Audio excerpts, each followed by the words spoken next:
नमस्कार, मैं डॉक्टर निवेदिता।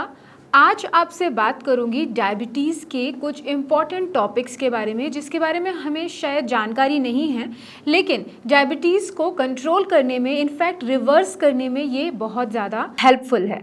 तो कुछ ऐसे क्वेश्चंस होते हैं हमारे दिमाग में, जहन में ज़रूर आने चाहिए कि क्या डायबिटीज़ रिवर्स हो सकती है या सिर्फ इसे कंट्रोल किया जा सकता है। जी हाँ, कुछ ऐसे टेस्ट होते हैं जो आपको करवा लेने चाहिए, जिससे आपको पता चल जाएगा कि आपकी डायबिटीज़ रिवर्स हो सकती है कि नहीं, या फिर आप सिर्फ इसे कंट्रोल कर सकते हैं। इससे भी इम्पॉर्टेंट, हम ये टेस्ट करवाते ही नहीं है क्योंकि हमारे दिमाग में यही है कि अगर मेरी शुगर कंट्रोल है तो सब चीज़ बढ़िया है।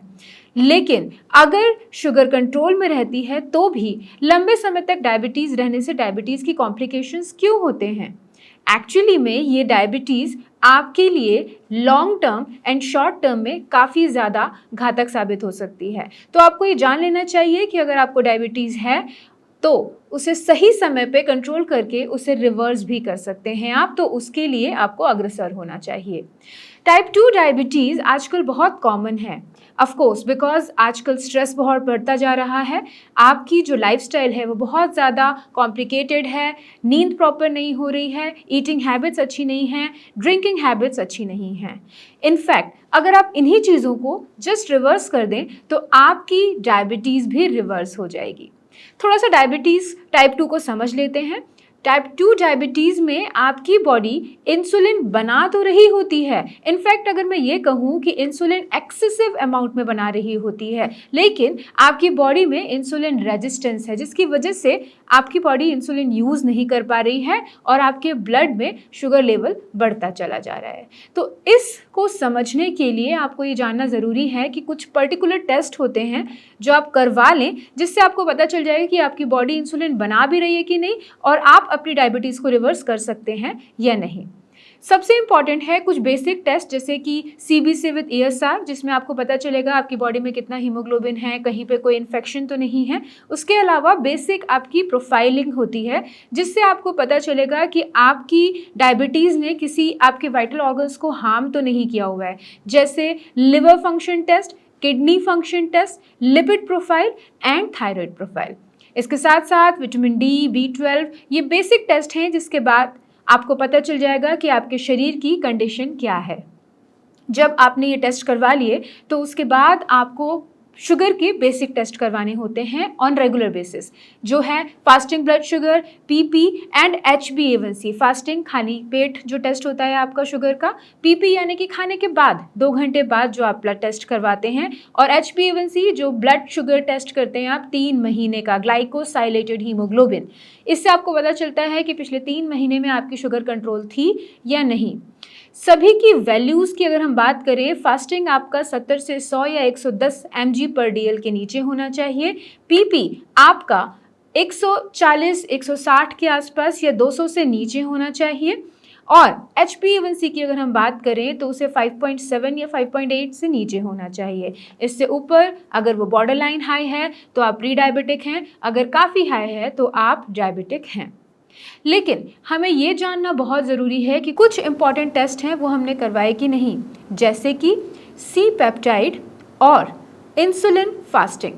जी हाँ, इंसुलिन फास्टिंग से आपको पता चलेगा कि आपकी बॉडी इंसुलिन प्रोड्यूस कर भी रही है कि नहीं।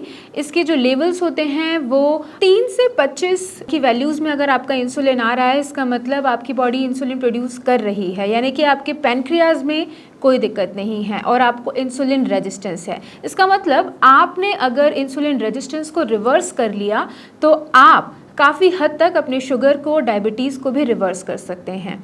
अगेन, इसकी वैल्यू जितनी आपकी 3 to 7 के आसपास अगर है तो ये नॉर्मल मानी जाती है। जितनी जितनी ऊपर जाती है इसका मतलब आपकी बॉडी में इंसुलिन बहुत ज़्यादा प्रोड्यूस हो रहा है, बट इंसुलिन रेजिस्टेंस बहुत ज़्यादा डेवलप हो चुका है।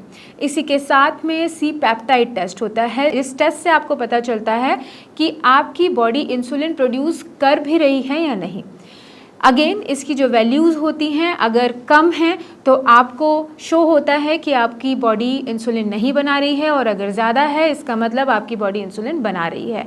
ये हमें जानना ज़रूरी है, बिकॉज अगर पैनक्रियाज इनएक्टिव है तो उसको एक्टिवेट करना थोड़ा मुश्किल काम है, लेकिन पैनक्रियाज अगर एक्टिव है तो उसके ऊपर हम काम कर सकते हैं। ये आप लाइफस्टाइल से, अपने डाइटरिक हैबिट से, कुछ आयुर्वेदिक मेडिकेशन से आप इसको रिवर्स कर सकते हैं। तो ये टेस्ट करवाना बहुत ज़्यादा ज़रूरी है। और एक और टेस्ट होता है जिसमें आपका ये आइडिया लग जाता है कि आपका किस वैल्यू में आपकी बॉडी है, जिसे कहते हैं HOMA-IR।